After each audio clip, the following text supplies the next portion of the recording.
Welcome! Today we're showing you how to transfer your data from your old iPhone to your new iPhone with Quick Start. Let's go! If your old iPhone is using iOS 12.4 or later, please refer to our data transfer video for those iOS models. Turn on your new iPhone and place it near your current iPhone that's using iOS 11 or later. The Quick Start screen will appear on your current device and give you the option of using your Apple ID to set up your new one. Make sure that it's the Apple ID that you want to use, then tap Continue. If you don't see the option to continue, make sure that the device's Bluetooth is turned on. Now, wait for animation to appear on your new iPhone. Then, hold your current device over the new one and center the animation in the viewfinder. Wait for a message that says Finish on your new device.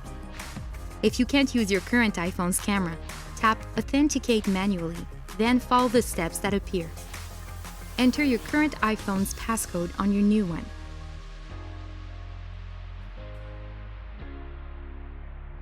Now, follow the instructions on screen to set up Face ID or Touch ID. Enter your Apple ID password on your new iPhone. If you have more than one device, you might also need to enter their passcodes. Your new iPhone offers the choice of restoring apps, data, and settings from your most recent iCloud backup, or updating your current device's backup and then restoring.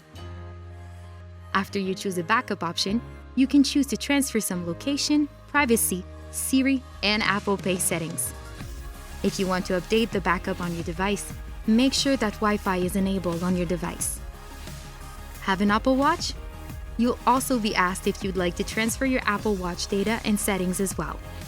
That's it! Now you can enjoy your new iPhone. For more information, visit rogers.com/support.